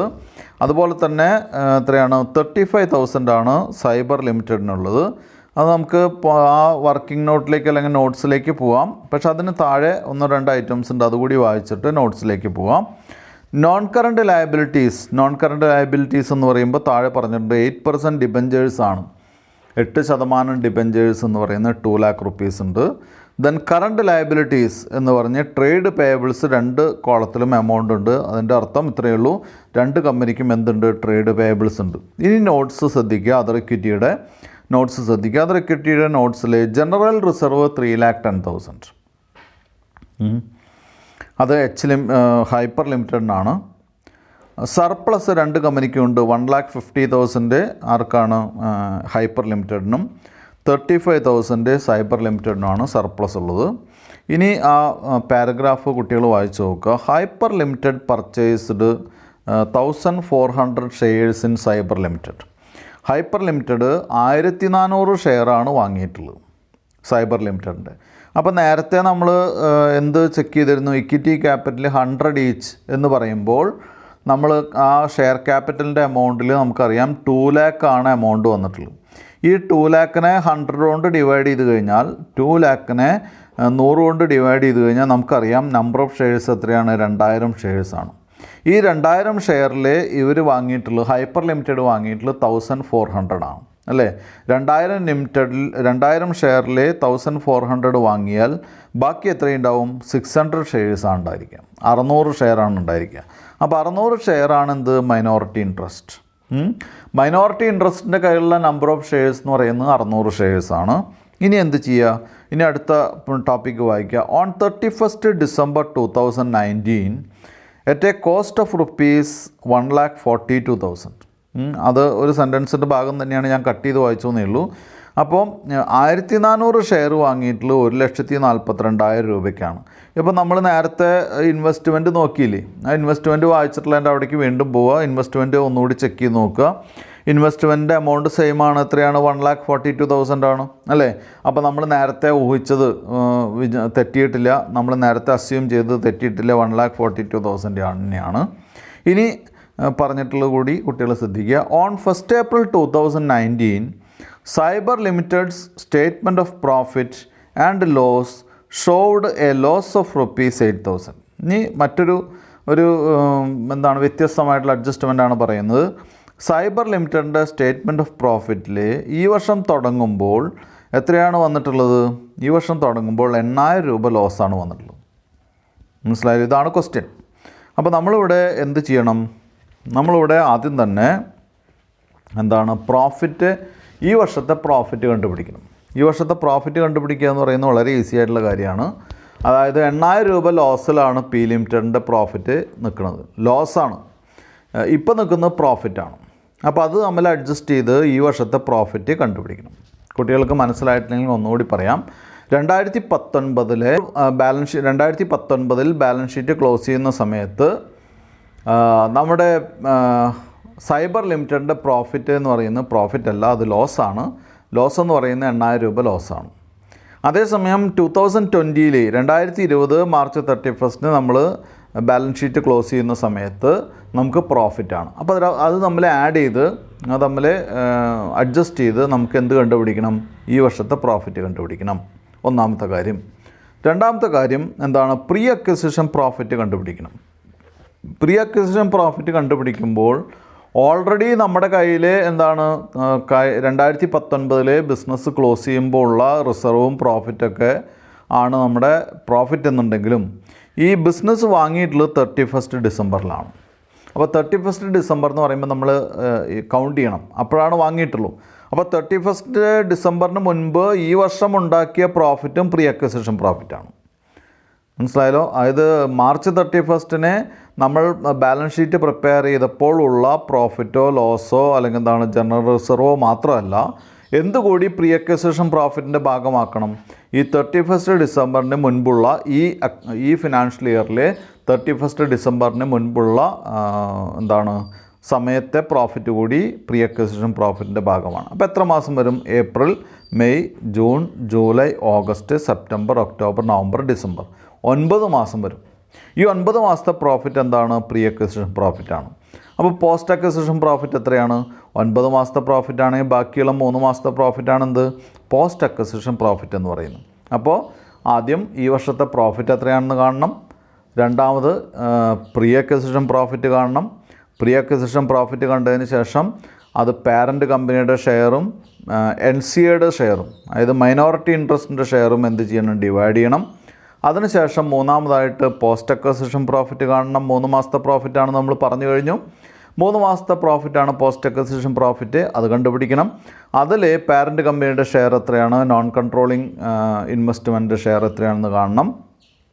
അത് കണ്ടതിന് ശേഷം അടുത്തായിട്ടായിട്ട് മൂന്നാമത്തെ കാര്യം കഴിഞ്ഞാൽ നാലാമത്തെ കാര്യമായിട്ട് നമ്മൾ എന്ത് കാണണം? മൈനോറിറ്റി ഇൻട്രസ്റ്റിൻ്റെ വാല്യൂ കാണണം. മൈനോറിറ്റി ഇൻട്രസ്റ്റിൻ്റെ വാല്യൂ എന്ന് പറയുന്നത് പെയ്ഡപ്പ് ക്യാപിറ്റലിൻ്റെ പോർഷൻ, അവരുടെ പോർഷൻ എത്രയാണോ ആ പോർഷൻ, 6,000 ഷെയറിൻ്റെ പോർഷൻ എത്രയാണോ അത്, പ്ലസ് എന്താണ് പ്രീ അക്വിസിഷൻ പ്രോഫിറ്റിൻ്റെ മൈനോറിറ്റി ഇൻട്രസ്റ്റിൻ്റെ ഷെയർ, പ്ലസ് പോസ്റ്റ് അക്വിസിഷൻ പ്രോഫിറ്റിലെ മൈനോറിറ്റി ഇൻട്രസ്റ്റിൻ്റെ ഷെയർ. ഇത് മൂന്നും കൂടി ആഡ് ചെയ്താലാണ് എന്തിൻ്റെ വാല്യൂ കിട്ടുക? മൈനോറിറ്റി ഇൻട്രസ്റ്റിൻ്റെ വാല്യൂ നമുക്ക് ലഭിക്കാം. മൈനോറിറ്റി ഇൻട്രസ്റ്റിൻ്റെ വാല്യൂ കിട്ടിക്കഴിഞ്ഞാൽ അല്ലെങ്കിൽ മൈനോറിറ്റി ഇൻട്രസ്റ്റ് കാൽക്കുലേറ്റ് ചെയ്ത് കഴിഞ്ഞാൽ അടുത്ത സ്റ്റെപ്പ് എന്ന് പറയുന്നത് എന്താണ്? അടുത്ത സ്റ്റെപ്പ് എന്ന് പറയുന്നത് നമ്മുടെ goodwill or bargain purchase price, അത് gain on bargain purchase, goodwill or gain on bargain purchase കാണണം. അതിനെന്ത് ചെയ്യാം? കൺസിഡറേഷൻ ആദ്യം തന്നെ എഴുതി വയ്ക്കുക, ലെസ് പെയ്ഡപ്പ് വാല്യൂ ഓഫ് അവർ എന്താണ് പർച്ചേസ്ഡ് ഷെയർ. ഈ 14,000 16,000 എത്രയാണെങ്കിൽ 14,000 ആണെന്ന് തോന്നുന്നു, അല്ല 1,400 ആണെന്ന് തോന്നുന്നു. 1,400 ഷെയറാണ്. 2,000 ആണെങ്കിൽ 1,400 ആണ്. 1,400 ഷെയറിൻ്റെ വാല്യൂ എഴുതുക. ദെൻ അതിനോടുകൂടി പ്രീ അക്വിസിഷൻ പ്രോഫിറ്റ് കൂടി ആഡ് ചെയ്യുക. അത് ലെസ് ചെയ്ത് കഴിഞ്ഞാൽ നെഗറ്റീവ് ഫിഗർ വരികയാണെങ്കിൽ ഗെയിനും, പോസിറ്റീവ് ഫിഗർ വരികയാണെങ്കിൽ എന്താണ്? നമുക്ക് ഗുഡ് വില്ലാണുള്ളത്, ലോസാണ്, ഗുഡ് വില്ലാണ്. ഇനി നമുക്ക് പ്രോബ്ലത്തിലേക്ക് പോകാം, പ്രോബ്ലം ചെയ്യാം. കുട്ടികൾ ആദ്യം തന്നെ ഒരു എന്താണ് സൊല്യൂഷൻ എന്ന് എഴുതി വയ്ക്കുക. ഒന്നാമത്തെ പോയിൻ്റ് കൊടുക്കുക. എന്നിട്ട് പ്രോഫിറ്റ് ഫോർ ദി ഇയർ എന്നുള്ളത് എഴുതി വയ്ക്കുക. Profit for the year 2019-20. Profit for the year എന്ന് പറയുമ്പോൾ നമുക്ക് പാരൻറ്റ് കമ്പനിയുടെ പ്രോഫിറ്റ് കാണേണ്ട ആവശ്യമില്ല, അതിവിടെ എന്താണ് നമുക്ക് വലിയ അത്യാവശ്യമുള്ളൊരു ഘടകമല്ല. പക്ഷേ പ്രോഫിറ്റ് ഫോർ ദി ഇയർ എന്ന് പറഞ്ഞിട്ട് ആരുടെ എമൗണ്ടാണ് കാണേണ്ടത്? സൈബർ ലിമിറ്റഡിൻ്റെ കാര്യമാണ് എഴുതേണ്ടത്. അപ്പോൾ profit for the year cyber limited എന്നുള്ള പോയിൻ്റ് എഴുതി വയ്ക്കുക. തൊട്ട് താഴെ ആദ്യം പ്രോഫിറ്റ് ഫോർ എന്താണ്? പ്രോഫിറ്റ് ഓൺ 1 ഏപ്രിൽ എന്നാണ് നമ്മൾ എഴുതുന്നത്. പക്ഷേ ഇവിടെ പ്രോഫിറ്റ് അല്ല തന്നിട്ടുള്ളത്, ഇവിടെ ലോസാണ്. അപ്പോൾ എന്ത് ചെയ്യുക? Loss on 1 April 2019. ഈ 1 ഏപ്രിൽ 2019 നമ്മൾ ഇവിടെ എഴുതിയത്, കഴിഞ്ഞ ക്വസ്റ്റ്യനിൽ എഴുതിയത് 31 മാർച്ച് എന്നാണ്. അപ്പോൾ അത് വേറെ ഒന്നും കൊണ്ടല്ല, നമുക്ക് ഇവിടെ ഈ ക്വസ്റ്റ്യനിൽ തന്നിട്ടുള്ള ഡീറ്റെയിൽസ് വെച്ചിട്ടാണ് എഴുതുന്നത്, അല്ലേ? 31 മാർച്ച് ആയാലും 1 ഏപ്രിൽ ആയാലും രണ്ടും ഒരേ എമൗണ്ടാണ് വരിക. കാരണം 31 മാർച്ച് ക്ലോസ് ചെയ്യുന്നതിൻ്റെ ഓപ്പണിംഗ് ആണ് 1 ഏപ്രിൽ എന്ന് പറയുന്നത്. അപ്പോൾ എമൗണ്ടിൽ മാറ്റില്ല, ടെക്നിക്കലായിട്ട് അതിൻ്റെ ഡേറ്റിൽ മാത്രമാണ് മാറ്റുള്ളൂ. അപ്പോൾ ഇവിടെ നമുക്ക് ക്വസ്റ്റ്യനിൽ തന്നിട്ടുള്ള ലാസ്റ്റ് സെൻറ്റൻസ് എല്ലാവരും വായിച്ചു നോക്കൂ. On 1st April 2019, Cyber Limited's statement of profit and loss showed a loss of rupees 8,000 എന്നാണ് പറഞ്ഞിട്ടുള്ളത്. അപ്പോൾ എന്ത് ചെയ്യുക, അതുകൊണ്ടാണ് നമ്മൾ എന്ത് ചെയ്യുന്നത്, ആ 8,000 ലോസ് ആദ്യം എഴുതുന്നത്. ഇനി ക്വസ്റ്റ്യനിലേക്ക് പോകാം, നമുക്ക് പ്രോബ്ലത്തിലേക്ക് പോവാം. ആദ്യം എഴുതുക ലോസ് ഓൺ 1st April 2019 എന്ന് പറഞ്ഞ് 8,000 എഴുതുക. അപ്പോൾ 8,000 ഓൾറെഡി മൈനസിലാണ് കിടക്കുന്നത്. ഇനി എന്ത് ചെയ്യുക, ബാലൻസ് ഓഫ് പ്രോഫിറ്റ് 2020 മാർച്ച് 2020 ഇപ്പോൾ നമ്മുടെ പുതിയ വർഷത്തിൽ അല്ലെങ്കിൽ ഇപ്പോൾ തന്നിട്ടുള്ള ബാലൻസ് ഷീറ്റിൽ പ്രോഫിറ്റ് നോക്കുക. അപ്പോൾ എല്ലാവരും തന്നെ അതർ ഇക്വിറ്റി എന്നുള്ള നോട്ട് നമ്പർ 1ലേക്ക് പോവുക. ഒന്നുകൂടി പറയാം, നമ്മുടെ പ്രോബ്ലത്തിലെ അതർ ഇക്വിറ്റി എന്ന് പറയുന്ന നോട്ട് നമ്പർ 1ലേക്ക് പോവുക. അതിൽ സർപ്ലസ് എന്ന് പറഞ്ഞിട്ട് സൈബർ ലിമിറ്റഡിൻ്റെ കോളത്തിലേക്ക് നോക്കുക. സർപ്ലസിന് നേരെ സൈബർ ലിമിറ്റഡിൻ്റെ കോളത്തിലേക്ക് നോക്കുക, 35,000 അല്ലേ. അപ്പോൾ -8,000 മൈനസ് എന്താണ്, 35,000 ആണ്. -8,000 മൈനസ് 35,000 മൈനസ് വന്നാൽ നമ്മൾ എന്ത് ചെയ്യും, ആഡ് ചെയ്യും അല്ലേ. ആഡ് ചെയ്യുമ്പോൾ നമുക്ക് വരും 35,000 + 8,000 ദാറ്റ് ഈസ് 43,000 റുപ്പീസാണ് ഈ വർഷത്തെ പ്രോഫിറ്റ് എന്ന് പറയുന്നത്. അപ്പോൾ പ്രോഫിറ്റ് ഡ്യൂറിങ് ദി ഇയർ എത്രയാണ്, 43,000 ആണ് അല്ലേ. -8,000 എന്താണ്, -35,000 = 43,000. 43,000 രൂപയാണ് ഈ വർഷത്തെ പ്രോഫിറ്റ് നമ്മൾ ഉണ്ടാക്കിയിട്ടുള്ളത്. ഇനി എന്ത് ചെയ്യണം, ഇനി നമ്മൾ പ്രീ അക്വിസിഷൻ പ്രോഫിറ്റും പോസ്റ്റ് അക്വിസിഷൻ പ്രോഫിറ്റൊക്കെ കാണണം. അപ്പോൾ രണ്ടാമത്തെ പോയിന്റ് കൊടുക്കുക, എന്താണ്, പ്രീ അക്വിസിഷൻ പ്രോഫിറ്റ് ഓഫ് എന്താണ് cyber limited. Pre acquisition profit എന്ന് പറയുമ്പോൾ നമ്മൾ ശ്രദ്ധിക്കേണ്ട കാര്യം എന്താണെന്ന് വെച്ചാൽ, ആദ്യം തന്നെ നമുക്ക് ലോസും അതുപോലെ തന്നെ എന്താണ് റിസർവും പോലെയുള്ള ഐറ്റംസ് ഉണ്ടോ എന്ന് നോക്കാം.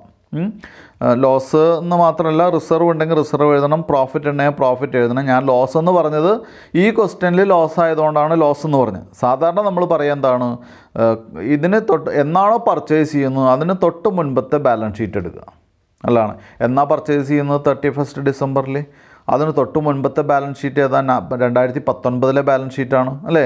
2019 ബാലൻസ് ഷീറ്റിൽ ജനറൽ റിസർവ് ഉണ്ടാവാനുള്ള സാധ്യതയില്ല. എന്താണ് കാരണം, നമുക്ക് ലോസാണ്.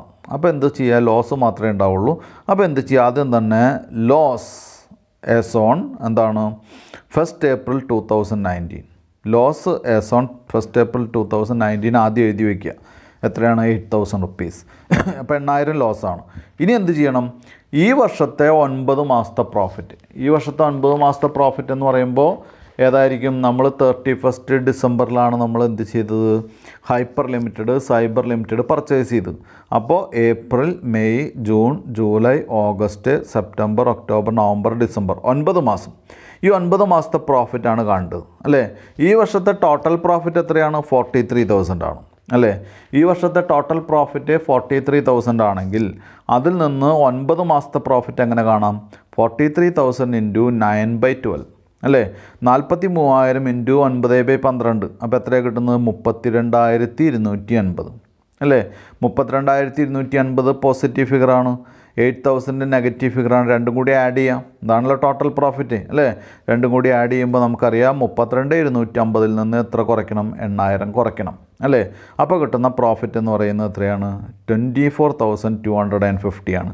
24,250 രൂപയാണ് നമ്മുടെ പ്രീ അക്വിസിഷൻ പ്രോഫിറ്റ്. 24,250 രൂപയാണ് പ്രീ അക്വിസിഷൻ പ്രോഫിറ്റ്. ഇനി എന്ത് ചെയ്യണം, ഇതിനെ നമ്മൾ എന്ത് ചെയ്യണം, നമ്മൾ പാരൻറ്റ് കമ്പനിയുടെ ഷെയർ എത്രയാണ്, നോൺ കൺട്രോളിങ് ഇൻട്രസ്റ്റിൻ്റെ ഷെയർ എത്രയാണെന്ന് ഡിവൈഡ് ചെയ്യണം അല്ലേ. അപ്പോൾ നമുക്കിവിടെ ഒറ്റ കാര്യമുള്ളൂ, നമ്മൾ വാങ്ങിയിട്ടുള്ള 1,400 ഷെയറാണ്. ഈ 1,400 ഷെയർ എന്ന് പറയുന്നത് നമ്മുടെ ടോട്ടൽ ഷെയർസ് 2,000 ഷെയറാണ്. അപ്പോൾ നമ്മൾ എന്ത് ചെയ്യണം, 1,400 ഷെയർ 2,000 ഷെയറിൻ്റെ എത്ര പെർസെൻറ്റേജ് ആണെന്ന് കാണണം അല്ലേ. 1,400 / 2,000 × 100. അപ്പോൾ നമുക്കറിയാം 70% ആണ് 1,400 ഷെയർ എന്ന് പറയുന്നത് അല്ലേ.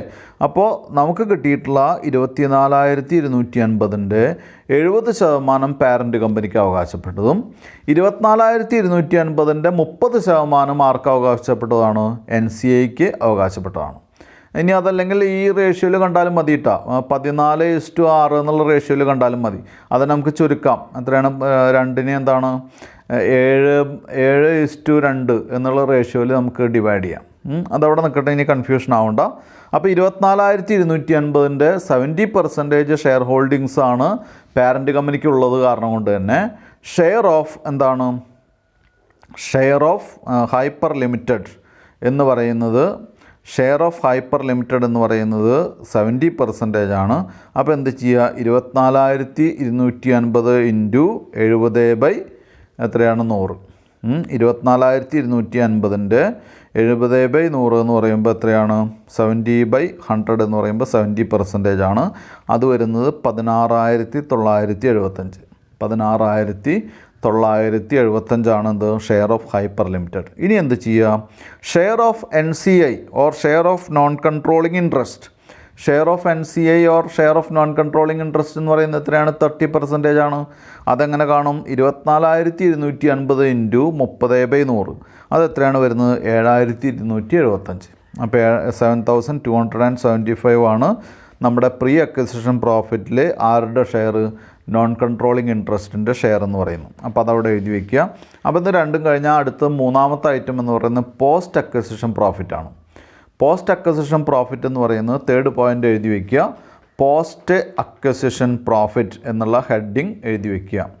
ആ ഹെഡിങ് എഴുതി വെച്ച് നമുക്കറിയാം, കൃത്യമായിട്ട് നമുക്കറിയാം പോസ്റ്റ് അക്വിസിഷൻ പ്രോഫിറ്റ് കാണാൻ എളുപ്പമാണ്. കാരണം എന്താണെന്ന് വെച്ചാൽ നമുക്ക് ആകെ കൂടി 3 മാസമാണ് പോസ്റ്റ് അക്വിസിഷൻ പ്രോഫിറ്റ് ഉള്ളൂ, അല്ലേ? ഈ കഴിഞ്ഞൊരു വർഷത്തെ പ്രോഫിറ്റ് എന്ന് പറയുന്നത് 43,000 ആണ്. ഈ 43,000-ൽ നിന്ന് 3/12 കണ്ടാൽ മതി. എന്താണ്, ഒരു വർഷത്തിലെ 3 മാസത്തെ പ്രോഫിറ്റാണ് എന്തെന്ന് പറയുന്നത്, പോസ്റ്റ് അക്വിസിഷൻ പ്രോഫിറ്റ് എന്ന് പറയുന്നത്. കാരണം December 31st നമ്മൾ വാങ്ങിയത്. ഡിസംബർ കഴിഞ്ഞ് എന്തുണ്ട്, ജനുവരി ഉണ്ട്, ഫെബ്രുവരി ഉണ്ട്, മാർച്ച് ഉണ്ട്, അല്ലേ? December 31st കമ്പനി വാങ്ങിക്കഴിഞ്ഞാൽ പിന്നെയുള്ള പോസ്റ്റ് അക്വിസിഷൻ പീരീഡ് എന്ന് പറയുന്നത് എന്താണ്, ജനുവരി, ഫെബ്രുവരി, മാർച്ച്. ഈ 3 മാസത്തെ എന്ത് മാത്രമേ നമുക്ക് കാണണ്ടുള്ളൂ, പ്രോഫിറ്റ് മാത്രമാണ് പോസ്റ്റ് അക്വിസിഷൻ പ്രോഫിറ്റ്, അല്ലേ? അപ്പോൾ അവിടെ എഴുതുക post acquisition profit is equal to എന്താണ്, 1st January to 31st March, that is 3 months എന്ന് പറഞ്ഞ് താഴെ എഴുതുക 43,000 ഇൻറ്റു 3/12.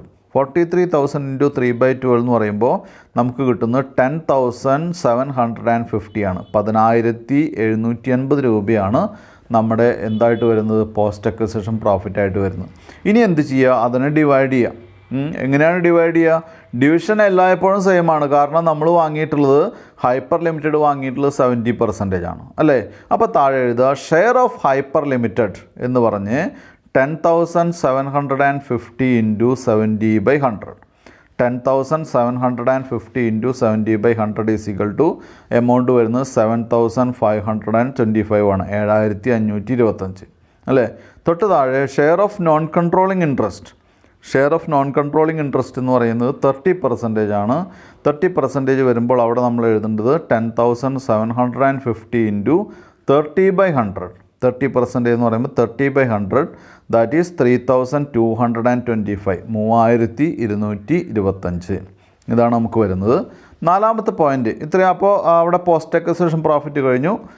ആദ്യം നമ്മൾ ഈ വർഷത്തെ പ്രോഫിറ്റ് കണ്ടു, പിന്നെ പ്രീ അക്വിസിഷൻ കണ്ടു, പിന്നെ പോസ്റ്റ് അക്വിസിഷൻ കണ്ടു. നാലാമത്തെ പോയിൻ്റ് എന്ന് പറയുന്നത് കമ്പ്യൂട്ടേഷൻ ഓഫ് എന്താണ്, നോൺ കൺട്രോളിങ് ഇൻട്രസ്റ്റ്, അല്ലേ? Computation of non controlling interest. അപ്പോൾ ഇവിടെ ഇനി ഈ ക്വസ്റ്റ്യൻ ചെയ്യുന്നതോടുകൂടി നമ്മളിവിടെ അവസാനിക്കുകയാണ്. അതുകൊണ്ട് തന്നെ കുട്ടികൾക്കൊരു സംശയമില്ലാത്ത രീതിയിൽ തന്നെ നമുക്ക് ഈ ക്ലാസ് അവസാനിപ്പിക്കേണ്ടതുണ്ട്. അവിടെ കുട്ടികൾ കൃത്യമായിട്ട് മനസ്സിലാക്കേണ്ടത് ഈ നോൺ കൺട്രോളിങ് ഇൻട്രസ്റ്റ് എങ്ങനെ കാൽക്കുലേറ്റ് ചെയ്യുമെന്ന് പറഞ്ഞാൽ കുട്ടികൾ മനസ്സിലാക്കുക 3 കാര്യങ്ങളാണ് അതിൽ വരുന്നത്. ഒന്ന്, നമ്മുടെ പാരൻ്റ് കമ്പനി വാങ്ങിയ ശേഷമുള്ള ബാക്കിയുള്ള ഷെയർ, അല്ലേ? ഇപ്പം ഇതിൽ ആകെ 2,000 ഷെയറാണുള്ളത്. അതിൽ 1,400 ഷെയർ പാരൻ്റ് കമ്പനി വാങ്ങി, അല്ലേ? ബാക്കി എത്ര ഷെയർ ഉണ്ടാവും? ബാക്കി 600 ഷെയർ ഉണ്ടാവും, അല്ലേ? ഈ 600 ഷെയറിൻ്റെ വാല്യൂ ഒന്നാമത്തെ കാര്യം. 2, പ്രീ അക്വിസിഷൻ പ്രോഫിറ്റിലെ NCAയുടെ ഷെയർ. 3, പോസ്റ്റ് അക്വിസിഷൻ പ്രോഫിറ്റിലെ NCAയുടെ ഷെയർ. ഇത് 3 കൂടി കൂട്ടിയാൽ എന്തായി? നോൺ കൺട്രോളിങ് ഇൻട്രസ്റ്റായി. വളരെ സിമ്പിളാണ് കാണാൻ, മനസ്സിലായല്ലോ? അപ്പോൾ അതിന് ഇനി ആർക്കെങ്കിലും സംശയം വെച്ച് പുലർത്തണ്ട, അതിപ്പോൾ തന്നെ അത് ക്ലിയർ ചെയ്യുക. സംശയങ്ങളുള്ളവരെ ഞാൻ ഒന്നുകൂടി പറയാം. നോൺ കൺട്രോളിങ് ഇൻട്രസ്റ്റിൻ്റെ വാല്യൂ കാണാമെന്ന് പറയുന്നത് വളരെ ഈസി ആയിട്ടുള്ള കാര്യമാണ്. അതിലാദ്യം തന്നെ നമ്മൾ ചെയ്യേണ്ടത് എന്താണെന്ന് വെച്ചാൽ നോൺ കൺട്രോളിങ് ഇൻട്രസ്റ്റിൻ്റെ കയ്യിലുള്ള ഷെയറിൻ്റെ പെയ്ഡ് അപ്പ് വാല്യൂ എടുക്കുക. ഒന്നുകൂടി പറയാം, മൈനോറിറ്റി ഇൻട്രസ്റ്റ് അല്ലെങ്കിൽ നോൺ കൺട്രോളിങ് ഇൻട്രസ്റ്റ് ആളുകളുടെ കയ്യിലുള്ള ഷെയറിൻ്റെ പെയ്ഡ് അപ്പ് വാല്യൂ എത്രയാണെങ്കിൽ അത് എഴുതുക. ഇവിടുത്തെ കേസിൽ നിന്ന് ഇരിക്കുക, ഇവിടെ ഒരു ഷെയറിൻ്റെ വില 100 രൂപയാണ്. ടോട്ടൽ ഷെയറിൻ്റെ വാല്യൂ എന്ന് പറയുന്നത് 2 lakh ആണ്. അപ്പോൾ 2 lakh ഡിവൈഡ് ബൈ 100 ചെയ്ത് കഴിഞ്ഞാൽ നമുക്ക് നമ്പർ ഓഫ് ഷെയർസ് കിട്ടും. അപ്പോൾ 2 lakh divide by 100 is equal to എത്രയാണ്? 2,000. 2,000 ഷെയറാണ് ആകെയുള്ളത്. ആ 2000 ഷെയറിൽ നമ്മൾ വാങ്ങിയിട്ടുള്ള അല്ലെങ്കിൽ പാരൻറ്റ് കമ്പനി വാങ്ങിയിട്ടുള്ള ഷെയർ എന്ന് പറയുന്നത് 1400 ഷെയറാണ്. അപ്പോൾ 1400 ഷെയർ പാരൻറ്റ് കമ്പനി വാങ്ങി എന്ന് പറയുമ്പോൾ 600 ഷെയറാണ് ആരുടെ കയ്യിലുള്ളത്? നോൺ കൺട്രോളിങ് ഇൻട്രസ്റ്റ് ആളുകളുടെ കയ്യിലുള്ളത്. അല്ലെങ്കിൽ നോൺ കൺട്രോളിങ് ഇൻട്രസ്റ്റ് ഷെയർസ് എന്ന് പറയുന്ന 600 ഷെയറാണ്. ഒരു ഷെയറിൻ്റെ വാല്യൂ 100 രൂപയാണ്. അപ്പോൾ 600 ഷെയറിൻ്റെ പെയ്ഡ് അപ്പ് വാല്യൂ എത്രയാണ്? 60,000 രൂപയാണ്. അപ്പോൾ അത് ആദ്യം അവിടെ എഴുതി വയ്ക്കുക. എന്താണ് പെയ്ഡ് അപ്പ് വാല്യൂ ഓഫ് എന്താണ് balance shares or 30% shares. Paid up value of 30% shares is equal to എന്ന് പറഞ്ഞ് 60,000 എഴുതി വയ്ക്കുക. ബ്രാക്കറ്റിലെ കുട്ടികൾക്ക് മനസ്സിലാകാൻ വേണ്ടി എഴുതുക 2000 മൈനസ് 1400 ബ്രാക്കറ്റ് ക്ലോസ് ചെയ്യുക. ഈസ് ഈക്വൽ ടു 600 ഇൻറ്റു 100 അതാണ് 60,000 രൂപ അല്ലേ. അപ്പോൾ ബ്രാക്കറ്റിൽ ഇങ്ങനെ എഴുതി വയ്ക്കുക 2000 മൈനസ് 1400 ബ്രാക്കറ്റ് ക്ലോസ് ചെയ്യുക. ഈസ് ഈക്വൽ ടു 2000 നിന്ന് 1400 പോയാൽ എത്രയാണ്? 600 ആണ്. 600 ഇൻറ്റു 100 എത്രയാണ്? 60,000 ആണ്. 60,000 വലത് വശത്തേക്ക് എഴുതി വയ്ക്കുക. അത് കഴിഞ്ഞതിന് ശേഷം ഈ 60,000 എഴുതിയതിന് ശേഷം എന്ത് ചെയ്യുക? ഷെയർ ഓഫ് MCI ഇൻ എന്താണ് pre acquisition profit. Share of NCI in pre acquisition profit. NCIയുടെ ഷെയർ പ്രീ അക്വിസിഷൻ പ്രോഫിറ്റിൽ എത്രയാണെന്ന് നോക്കുക. നമ്മൾ രണ്ടാമത്തെ പോയിന്റിൽ കണ്ടുവച്ചിട്ടുണ്ട്. രണ്ടാമത്തെ പോയിന്റിൽ NCIയുടെ ഷെയർ എത്രയാണ്? 7275. അതെടുത്ത് എഴുതുക. 7275 എടുത്ത് എഴുതി വയ്ക്കുക. തൊട്ട് താഴെ ഷെയർ ഓഫ് എന്താണ് NCI in post acquisition profit. Share of NCI in post acquisition profit എത്രയാണ്? 3225 എഴുതി വയ്ക്കുക അല്ലേ. അപ്പോൾ ഇത് മൂന്നും കൂടി കൂട്ടിയാൽ നമുക്ക് എന്ത് കിട്ടും? നോൺ കൺട്രോളിങ് ഇൻട്രസ്റ്റ് കിട്ടും. മൂന്നും കൂടി കൂട്ടുമ്പോൾ വരുന്നത് 70,500 ആണ്. 70,500 വളരെ ഈസി ആയിട്ട് നമുക്ക് കിട്ടി. അപ്പോൾ ഇതിലൊരു സംശയം കുട്ടികൾക്ക് ഉണ്ടാവരുത് ഇനി കേട്ടോ. നോൺ കൺട്രോളിങ് ഇൻട്രസ്റ്റ് എന്ന് പറയുന്നത് 70,500 ആണ്. അടുത്തത് അഞ്ചാമത്തെ ഐറ്റമാണ്. അഞ്ചാമത്തെ ഐറ്റം എന്ന് പറയുന്നത് computation of good will or gain on bargain purchase ആണ്. അതായത് computation of good will or gain എന്ന് പറയുമ്പോൾ കുട്ടികൾ മനസ്സിലാക്കേണ്ടത് വളരെ സിമ്പിളായിട്ടുള്ള കാര്യമാണ്. ഈ ബിസിനസ് വാങ്ങിയിട്ട് നമുക്ക് ലാഭവും നഷ്ടവും എങ്ങനെയാണ് അതാണ് ഇവിടെ ശ്രദ്ധിക്കേണ്ടത്. അപ്പോൾ ഇവിടെ ലാഭം നഷ്ടമെന്നല്ല ശ്രദ്ധിക്കേണ്ടത്. ഇപ്പോൾ നമ്മൾ 10 രൂപയുടെ ഒരു പ്രോഡക്റ്റ് വാങ്ങി, എന്നിട്ട് നമുക്ക് കിട്ടിയ മൂല്യം എന്ന് പറയുന്നത് 8 രൂപയ്ക്കുള്ള വാല്യൂ ഉള്ള മൂല്യമാണ് നമുക്ക് കിട്ടിയത്. അപ്പോൾ നമ്മൾ എന്ത് അസ്യൂം ചെയ്യുന്നു? ബാക്കി 2 രൂപ നമ്മൾ ലോസായിട്ടല്ല കാണുന്നത്. ഇത് ക്യാപിറ്റൽ ട്രാൻസ്ഫർ ആണല്ലോ. ബാക്കിയുള്ള 2 രൂപ അവരുടെ ഗുഡ് വില്ലിന് വേണ്ടി നമ്മൾ കൊടുത്താണെന്ന് അസ്യൂം ചെയ്യുന്നു. അപ്പോൾ ഇവിടെ 10 രൂപ നമ്മൾ എന്ത് ചെയ്യുന്നു? പേ ചെയ്യുന്നു. നമുക്ക് കിട്ടിയത് 8 രൂപയാണ്. Therefore the balance is treated as good will. 2 രൂപ ഗുഡ് വില്ലായിട്ട് ട്രീറ്റ് ചെയ്യുന്നു. അതേ എക്സാമ്പിൾ തന്നെ നേരെ തിരിച്ച് പറയുന്നു. 10 രൂപയ്ക്ക് നമ്മളൊരു കമ്പനി വാങ്ങി, 12 രൂപയുടെ മൂല്യം നമുക്ക് കിട്ടി അല്ലേ. അപ്പോൾ 10ൽ നിന്ന് 12 കുറയ്ക്കുമ്പോൾ എന്താ വരിക? -2. ആ മൈനസ് അവിടെ എഴുതേണ്ട കാര്യമില്ല. അവിടെ എന്താണത്? പ്രോഫിറ്റാണ്, ക്യാപിറ്റൽ റിസർവ് ആണ്. അതിന് നമ്മളിവിടെ ഈ ടെക്സ്റ്റ് ബുക്കിൻ്റെ വെർഷനിൽ പറയുകയാണെങ്കിൽ എന്താണ്? Gain on purchase price. Purchase ചെയ്തപ്പോൾ എന്ത് കിട്ടി? നമുക്ക് ഗെയിൻ കിട്ടി. മനസ്സിലായല്ലോ. ഇത് കണ്ടുപിടിക്കുന്ന പോയിൻ്റാണ് ഇനി അഞ്ചാമത്തെ ഡിസ്കസ് ചെയ്യാൻ പോകുന്നത്. അതായത് ഗുഡ് വിൽ ഓർ എന്താണ് ഗെയിൻ ഓൺ ബാർഗെയിൻ പർച്ചേസ്, അല്ലെങ്കിൽ ഗെയിൻ ഓൺ പർച്ചേസ് എന്ന് എഴുതിയാലും മതി, അല്ലെങ്കിൽ ക്യാപിറ്റൽ റിസർവ് എന്ന് എഴുതിയാലും മതി കേട്ടോ. ഇനി ഇവിടെ ആദ്യം എഴുതേണ്ടത് എന്താണ്? കൺസിഡറേഷൻ പെയ്ഡ് ആണ്. കൺസിഡറേഷൻ പെയ്ഡ് മിക്കവാറും നമുക്ക് അഡ്ജസ്റ്റ്മെൻറ്റിൽ തന്നിട്ടുണ്ടാവും. കുട്ടികൾ ശ്രദ്ധിക്കുക. കൺസിഡറേഷൻ പെയ്ഡ് എത്രയാണ്? 1,42,000 ആണ്. അപ്പോൾ ആ 1,42,000 അവിടെ എഴുതി വയ്ക്കുക. നമ്മുടെ കമ്പ്യൂട്ടേഷൻ ഓഫ് എന്താണ് good will or gain on bargain purchase എന്ന് പറഞ്ഞിട്ട് കൺസിഡറേഷൻ പെയ്ഡ് 1,42,000. ഇനി എന്ത് ചെയ്യണം? ഇനി നമ്മൾ എന്ത് ചെയ്യുക? നമ്മൾ വാങ്ങിയിട്ടുള്ള ഷെയറിൻ്റെ പെയ്ഡ് അപ്പ് വാല്യൂവും, ഒന്നുകൂടി ശ്രദ്ധിക്കുക, വാങ്ങിയ ഷെയറിൻ്റെ paid up value plus pre acquisition പ്രോഫിറ്റിൻ്റെ നമ്മുടെ ഷെയർ. ഞാൻ ക്യാപിറ്റലൈസ് ചെയ്യാമെന്ന് ആദ്യം മുതലേ പറഞ്ഞുകൊണ്ടിരിക്കുകയാണ്. അതിൻ്റെ അർത്ഥം ഇതാണ്. നമ്മൾ വാങ്ങിയിട്ടുള്ള ഷെയറിൻ്റെ value paid up value plus നമ്മുടെ പ്രീ അക്വിസിഷൻ പ്രോഫിറ്റിൻ്റെ ഷെയർ. അപ്പോൾ ഉടൻ തന്നെ നമ്മൾ വാങ്ങിയിട്ടുള്ള നമ്പർ ഓഫ് ഷെയർസ് എത്രയാണ്? 1400 ഷെയറാണ് നമ്മൾ വാങ്ങിയിട്ടുള്ളത്. 1400 ഷെയറിൻ്റെ പെയ്ഡ് അപ്പ് വാല്യൂ എത്രയാണ്? 1400 ഇൻറ്റു 100. ഒരു ഷെയറിൻ്റെ പെയ്ഡ് അപ്പ് വാല്യൂ 100 ആണ്. അപ്പോൾ 1400 ഇൻറ്റു 100 1,40,000. അതാണ് നമ്മുടെ 1400 ഷെയറിൻ്റെ പെയ്ഡ് അപ്പ്. ആഡ് എന്താണ്? Share in pre acquisition profit. നമ്മുടെ പാരൻറ്റ് കമ്പനിയുടെ ഷെയർ എത്രയാണ് പ്രീ അക്വിസിഷൻ പ്രോഫിറ്റിൽ? 70% ഷെയർ എന്ന് പറയുന്നത് 16,975 ആണ്. 16,975. അത് ആഡ് ചെയ്യാം. അപ്പോൾ 1,40,000 പ്ലസ് 16,975 കൂടി ആഡ് ചെയ്യുമ്പോൾ ടോട്ടൽ വരുന്നത് 1,56,975 ആണ് അല്ലേ. അപ്പോൾ ഇവിടെ കുട്ടികൾ ശ്രദ്ധിക്കുക, നമ്മൾ കൊടുത്ത എമൗണ്ട് 1,42,000 ഉള്ളൂ അല്ലേ. നമുക്ക് കിട്ടിയ മൂല്യം എന്ന് പറയുന്നത് 1,56,975 കൂടുതലാണ്. അപ്പം നെഗറ്റീവ് ഫിഗറാണ് നമ്മുടെ റിസൾട്ട് വരിക അല്ലേ. 1,42,000 നിന്ന് 1,56,975 കുറയ്ക്കുമ്പോൾ നമുക്ക് നെഗറ്റീവ് ഫിഗറാണ് വരേണ്ടത് അല്ലേ. പക്ഷെ നമ്മൾ നെഗറ്റീവ് ഫിഗർ അവിടെ എഴുതില്ല, ഫിഗർ മാത്രമേ എഴുതുള്ളൂ. 14,975 എഴുതുക. നെഗറ്റീവ് ഫിഗർ ആണെങ്കിൽ അതിൻ്റെ അർത്ഥം എന്താ? ഗെയിൻ ഓൺ ബാർഗെയിൻ പർച്ചേസ് എന്നാണ് അതിൻ്റെ അർത്ഥം. ഇവിടെ ക്യാപിറ്റൽ റിസർവ് ആണ് നമുക്ക് വന്നിട്ടുള്ളത് അല്ലേ. അപ്പോൾ സാധാരണ നമ്മൾ കൊടുത്തിട്ടുള്ള എമൗണ്ട് 1,42,000 ആണ്. അതിൽ നിന്ന് നമുക്ക് കിട്ടിയത് 1,56,975 ആണ്. അപ്പോൾ there is A profit, capital profit, then it is known as gain on bargain purchase. അതെങ്ങനെ അറിയും? ഗെയിൻ ഓൺ ബാർഗെയിൻ പർച്ചേസ് എന്ന് പറഞ്ഞിട്ട് അറിയപ്പെടുന്നു കേട്ടോ. അപ്പോൾ ഇത്രയാണ് ഇതിൻ്റെ ഡീറ്റെയിൽസ്. നമുക്ക് കൺസോളിഡേറ്റഡ് ബാലൻസ് ഷീറ്റാണ് ഇനി വരയ്ക്കേണ്ടത്. അത് പതിവ് പോലെ ഈ ക്ലാസ്സിൽ വരയ്ക്കാനുള്ള സമയമില്ല. അപ്പോൾ അതുകൊണ്ട് ഞാൻ പെട്ടെന്ന് ഓടിച്ച് ഇതെടുത്താലും നമുക്ക് സമയം ഉണ്ടാവില്ല. അപ്പോൾ അതുകൊണ്ട് ഞാൻ അത് മാത്രമായിട്ട് അടുത്ത ക്ലാസ്സിലേക്ക് വെക്കുകയാണ്. അപ്പോൾ അടുത്ത ക്ലാസ്സിൽ വരുമ്പോൾ ഈ ടോപ്പിക്ക് ഒന്നുകൂടി എക്സ്പ്ലെയിൻ ചെയ്യാം. കുട്ടികൾ നന്നായിട്ട് പഠിക്കുക. ഈ ക്ലാസ്സോടുകൂടി നമ്മൾ മിക്കവാറും ഇത് അവസാനിപ്പിക്കുകയാണ്. അടുത്ത ക്ലാസ്സിൽ ജസ്റ്റ് ഒരു കൺസോൾട്ടേഷൻ സ്റ്റേറ്റ്മെൻറ്റ് പ്രിപ്പയർ ചെയ്യേ വേണ്ടൂ. ചെറിയൊരു ഇൻട്രൊഡക്ഷൻ കൂടി തരാം. പക്ഷേ എന്തെങ്കിലും സംശയമുള്ളവർ ഈ ക്ലാസ് കണ്ടു കഴിഞ്ഞ് തീർച്ചയായിട്ടും എന്നെ വിളിക്കണം. അത് ഇപ്പോൾ നമ്മൾ കണ്ടുകൊണ്ടിരിക്കുമ്പോൾ തന്നെ ക്ലിയർ ചെയ്യണം. Thank you very much.